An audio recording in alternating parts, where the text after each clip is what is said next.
munaasabadan oo ka dhacday garoonka diyaaradaha Adaacad ee magaalada Muqdisho ayaa ahayd mid dawladda dalka Talyaaniga ay ku wareejinaysay Soomaaliya qalab ka koobnaa gaadiid ciidan oo isugu jira kuwa dagaal iyo kuwa fududeeya hawlaha kale ee ciidanka dharka ciidanka militariga kuwa booliiska iyo agab kale waxaana munaasabadan ka soo qayb galay ra'iisul wasaaraha xukuumadda Soomaaliya Dr. Cabdiweli Sheekh Axmed safiirka dawladda Talyaaniga oo fadhiya Soomaaliya Ambassador Andrea Masella iyo saraakiil sarsare oo ka socday wasaaradda gaashaandhigga ee dalka Talyaaniga iyo midowga Yurub waxaana arintani lagu macneeyay in ay qayb ka tahay dadaalada ay dawladda Soomaaliya ugu jirto tayeynta ciidamada qalabka sida ee Soomaaliya ra'iisul wasaare Cabdiweli Sheekh oo goobta ka hadlay ayaa uga mahad celiyay dawladda dalka Talyaaniga taageerada ay u fidiyeen ciidanka qalabka sida ee Soomaaliya isagoona xusay in qalabkan uu yimid xilli ay jirtay baahi maadaama ay haatan hawlgallo ciidan ka soconayaan gobolada dalka isla markaana ciidanku u baahanayeen taakulaynta dhanka gaadiidka iyo agab kale ee ciidanku ay ku hawlgalaan wuxuuna ahaa Talyaanigu runtii dawladaha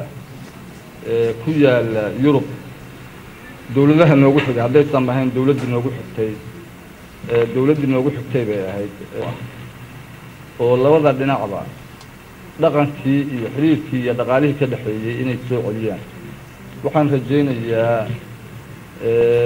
in ay bilaabatay oo ay muuqato in xiriirkaasu mustaqbalka uu yeelan doono xoog weyn uu yeelan doono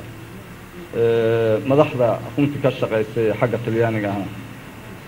Prime Ministerka iyo wasiirka difaaca oo runtii aan isu soo dubadayna aad iyo aad baan ugu mahad celinayaa sadan uga faa'iideysto awalan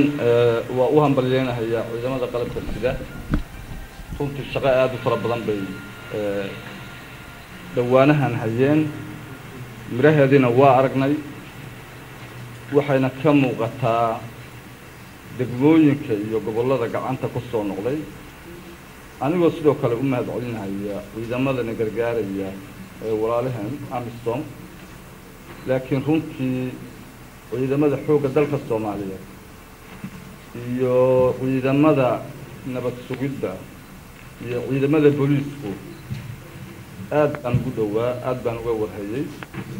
shaqo waxay qabteen runtii ummaddu ay ku faani karto waxa isaguna dhankiisa warbaahinta la hadlay safiirka dawladda Talyaaniga u fadhiya Soomaaliya Ambassador Andrea Masella waxa uu sheegay in ay si laba jibaari doonaan taageerada ay u fidanayaan dawladda Soomaaliya